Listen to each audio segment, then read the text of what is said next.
there, Internet.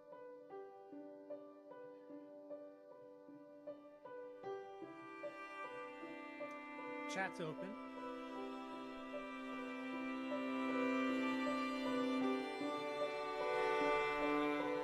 It's been a rough few weeks. And I haven't wanted to turn on the camera, but I thought I would do some penciling on paper, wandering existence.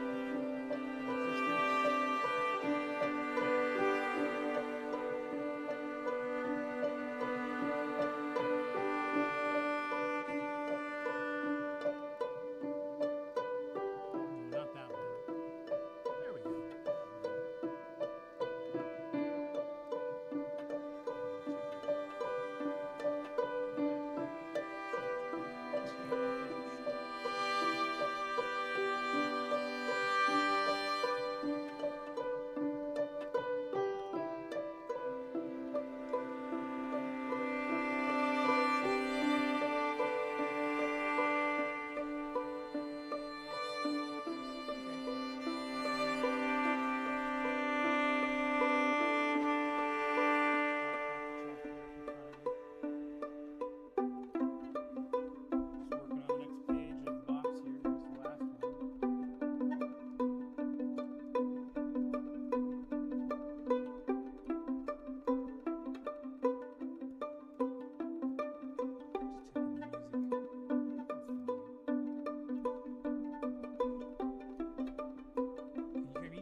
Be a little louder, like that.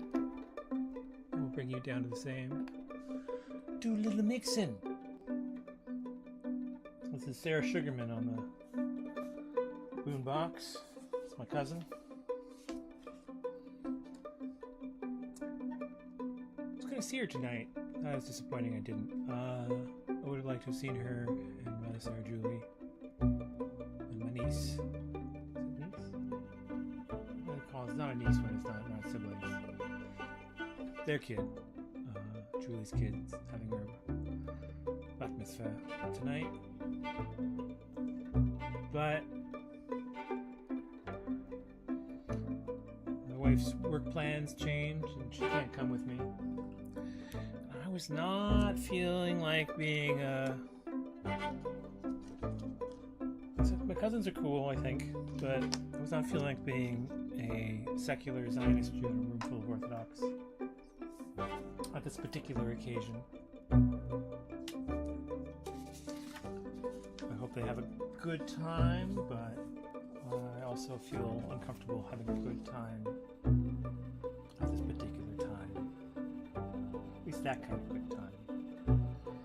But, you know, complicated.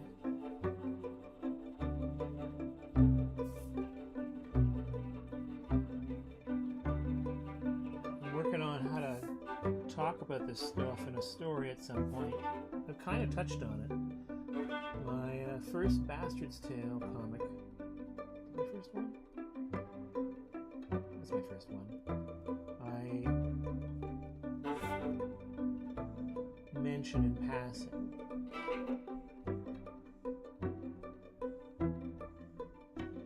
Actually, I think it's my second. Yeah, it's the one about Lionel teaching me about learning and asking questions. Be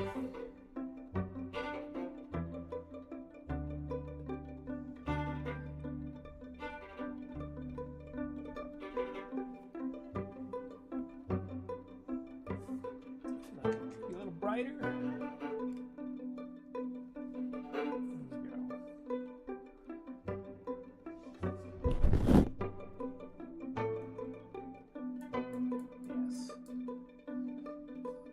Glary in there, but yeah, whatever.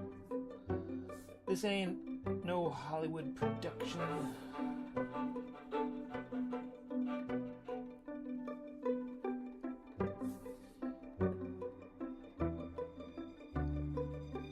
Oh yeah. Free the Palestinian people.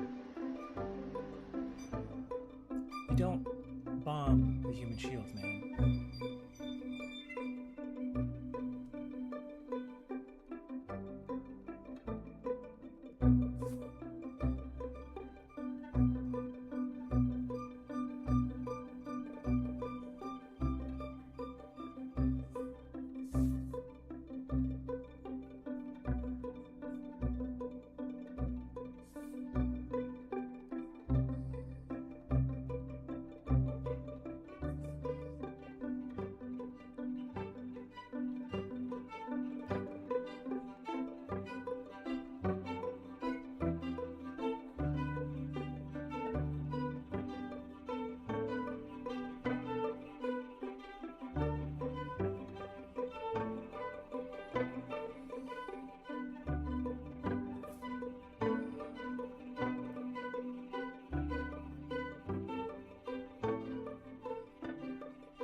space there.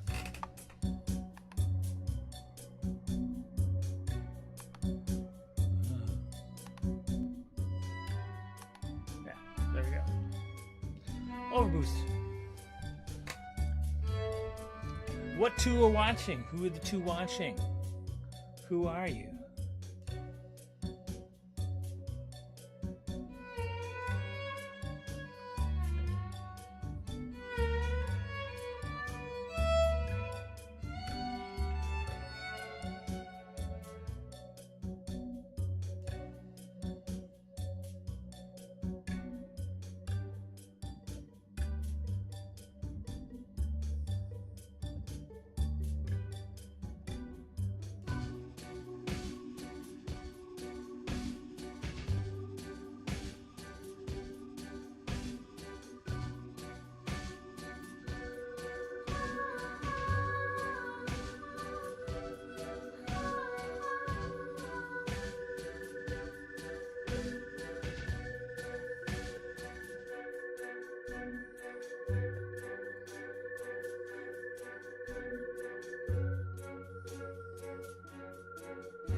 Some creatures there.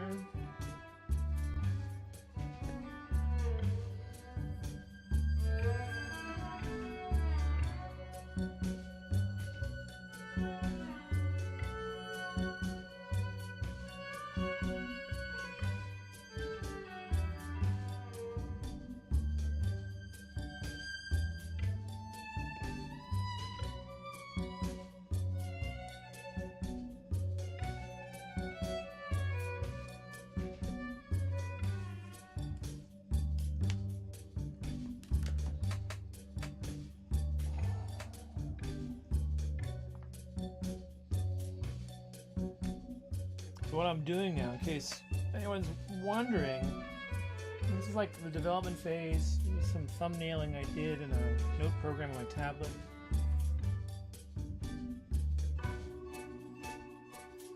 I did this in Clip Studio, sort of tightening up things, but not the final pass because I want to ink it on paper.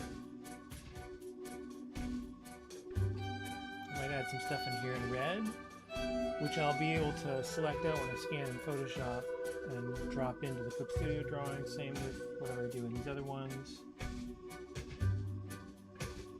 Might tighten up even further. Basically, I want to get to the point where I'm ready to print blue lines, and then I'll put blue lines on Bristol. That's what the last one looked like. Thinking about word balloon placement and how the eye flow is going to move. I often think in terms of eye flow as creating like the reading flow, sorry, the eye line creates the flow. So it's, yeah, eye flow, sure. You're pass across here, but there's going to be some captions over top and into here. And the alignment works so the eyes pull you in between these two balloons. And then you come down. Looks a little like something, right? You come down and you see the monks. This is the monk, this hippo like creature. And you see where they're looking when you look there next. And along the way, you'll skirt the bottom of this word balloon. In the background, you see the chefs established a couple pages back. Cephalopods. Actually, more like squids. Upshot. That way. Word balloons. Complementary pass-through. Last statements there. So you're trying to create a pattern that pulls you through the page.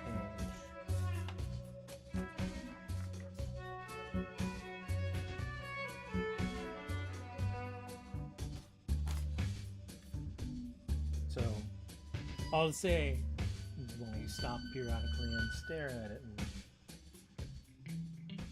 and ponder the systematic genocide of folks genetically, some of them closest related to me in the world, as an Ashkenazi Jew.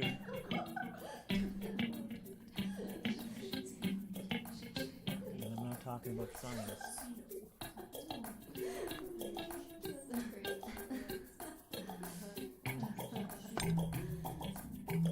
And then we get back to the writing.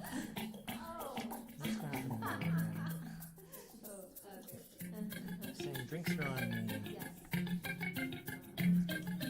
I want to have him coming back to the bar. Him standing. Establish that here. That's what I'm talking about, by the way. See, they weren't here for previous ones.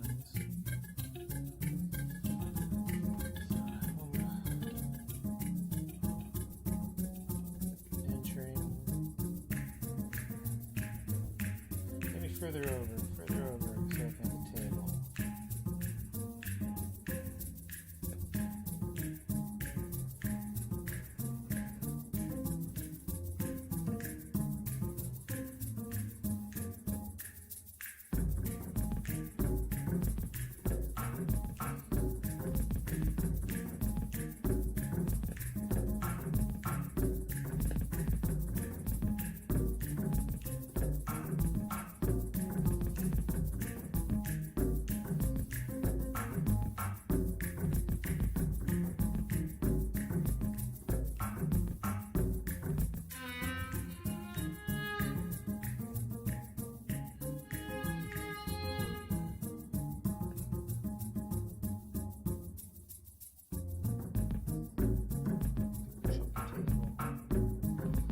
Big chunk of table.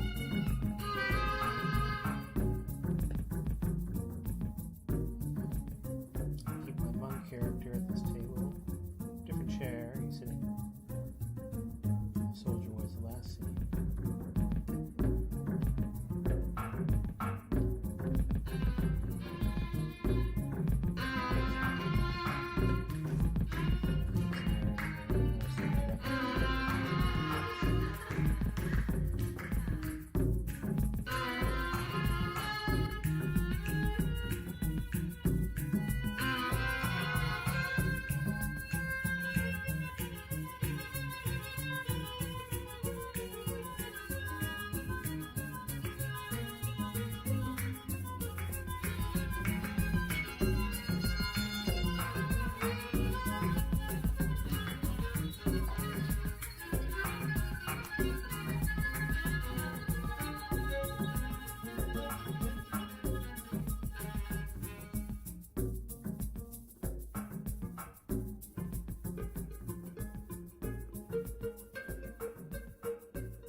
Pretty quiet out there. 3 watching. Silently staring at me. Saying nothing in the chats. Eerily. Spookily.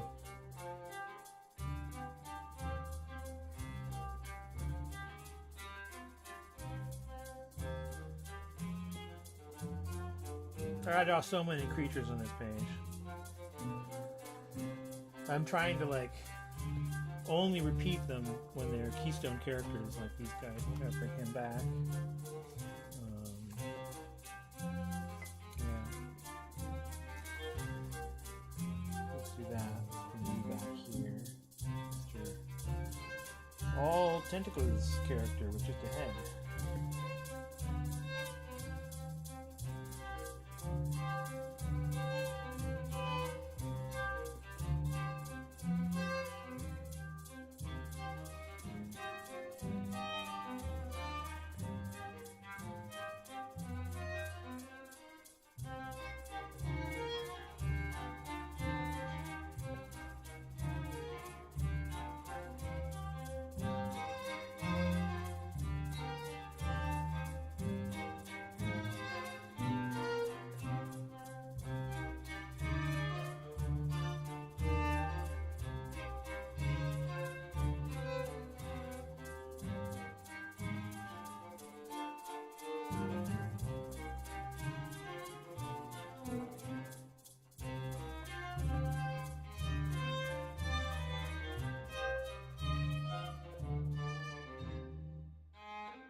Sam Sword and speed dial. He's the model for me. He's living in Montreal for my art class.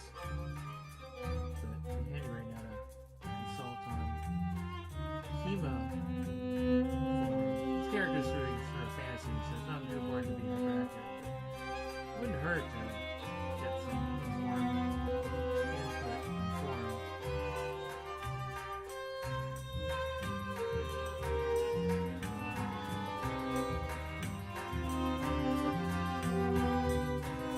something like that. I've got a little more spry spring in it, some expression, some gesture.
Reply to a message.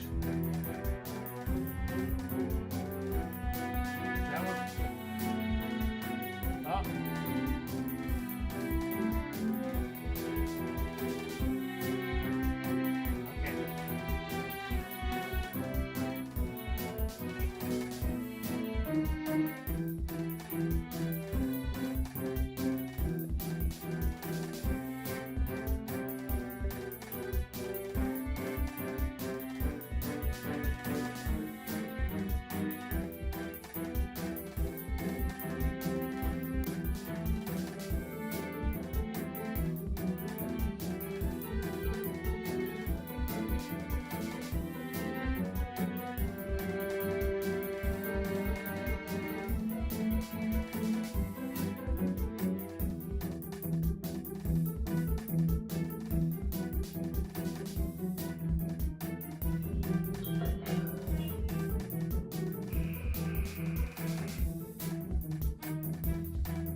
Thirty minutes.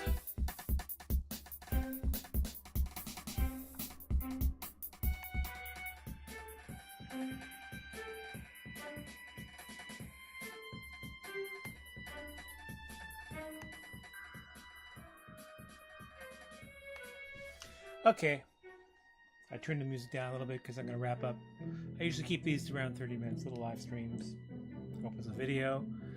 I haven't done them in a while. I did one 13 days ago because YouTube was like, saying, hey, you don't do some shit, we're gonna demonetize you.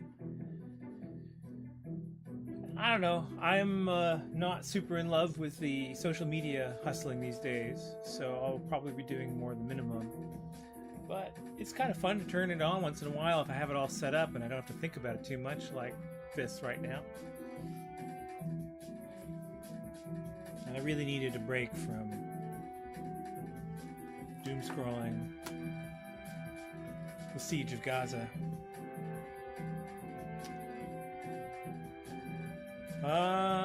Yeah, I can't talk about that much anymore. I think I already made a couple little statements in there. You can't.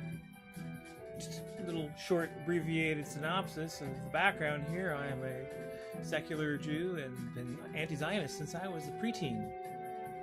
And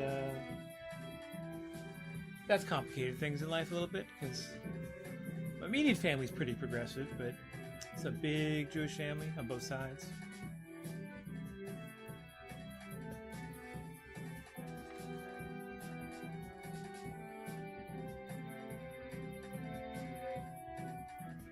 It is what it is.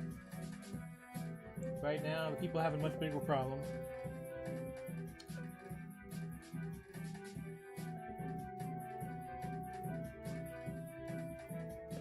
Live in Gaza.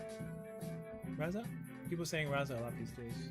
That's probably a Palestinian pronunciation, I assume. That's cool. I think the main thing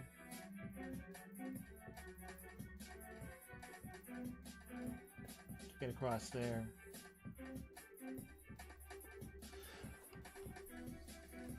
no matter how tragic our heritage is, the mythology, how persecuted our generations in the past were and have been mythologized to be in ancient times.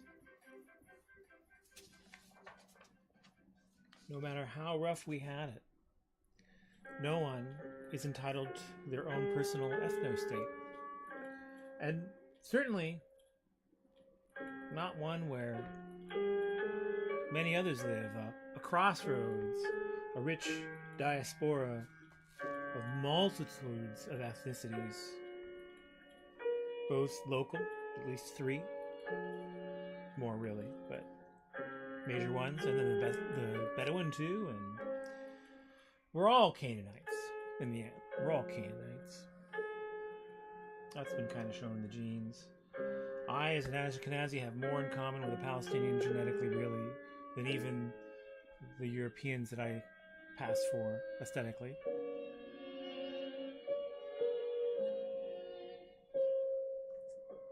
No one's entitled to their own ethno-state. Certainly not at the expense and lives of others.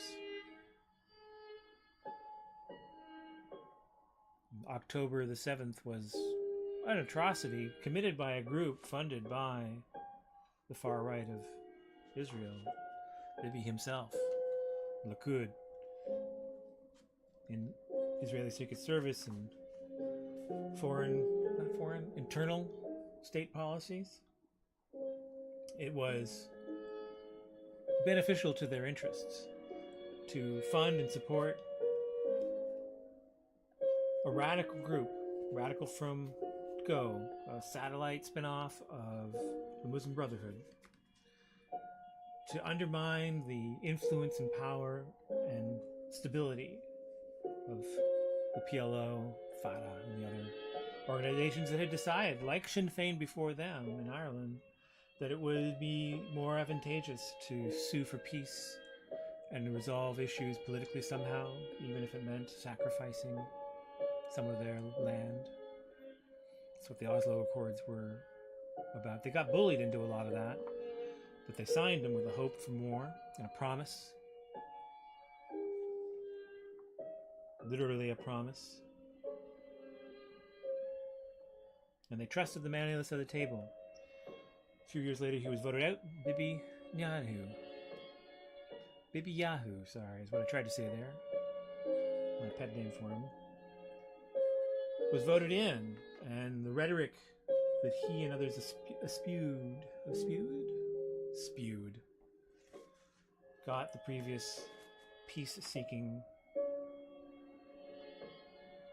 leader assassinated. And bit by bit, a hope for some, even that, ridiculous, one-sided so-called peace deal was dismantled.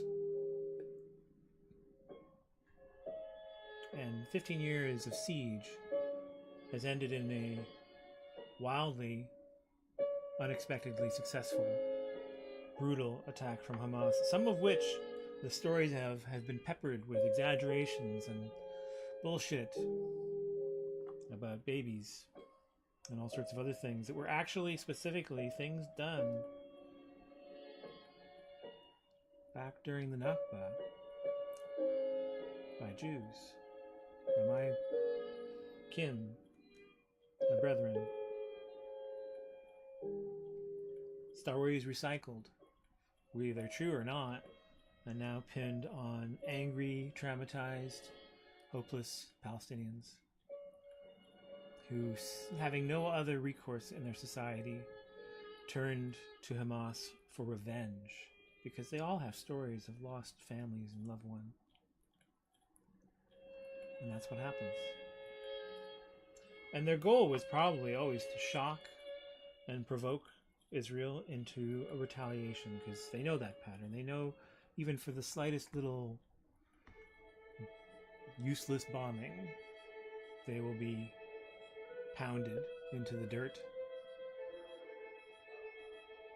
So they went to hit hard and try to provoke the IDF into showing their hand. There have been things said over the last few years that are finally being said out loud in the media. I don't mean conspiratorially. Things that have been said in the last few years by extremists in politics in Likud and the Knesset on the far right. The last few years that have mostly circulated within Israeli media and the Arab media haven't really made it to the West. Not secrets, just not widely publicized. But now, in the course of defending this wild overreaction that never gave us a chance as Jews to mourn our dead, they've turned and overshadowed the senseless, angry, bloodthirsty violence of Hamas with mechanized, systematic mass slaughter that overshadows it, eclipses it. Targeting human shields, mostly children, and wiping them away, because that's what the good guy does, right? He blows up the human shield. Don't give them an inch. The Hannibal, what's it called? Hannibal Doctrine? Something like that? Better an Israeli die than fall to enemy hands.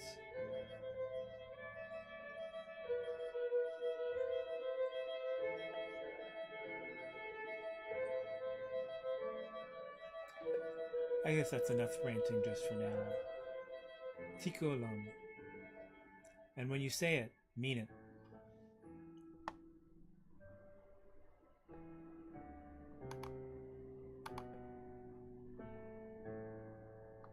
Goodbye and peace.